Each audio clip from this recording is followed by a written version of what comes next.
तुम्हाला माहिती आहे कसा होऊ शकतो मराठा सोडून दुसऱ्या समाजातील कौशल्यवान, दूरदृष्टी असलेला एक चांगला व्यक्ती महाराष्ट्राचा मुख्यमंत्री कसा होऊ शकतो?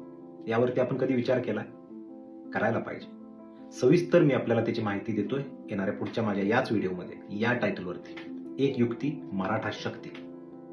नमस्कार. येणाऱ्या विधानसभेला 2024च्या काँग्रेसच बाजी मारेल असं साधारण चित्र आहे, कारण काँग्रेस चांगल्या पद्धतीने तळागाळातील लोकांपर्यंत पोहोचत आहे, सर्वांपर्यंत पोहोचत आहे, सर्वांना न्याय देण्याचा प्रयत्न करत आहे. आता येणारा पुढचा मुख्यमंत्री माननीय विश्वजित कदम यांनी सांगितलेलं आहे काँग्रेसचाच होईल, म्हणजे आघाडीचा तरी होईल.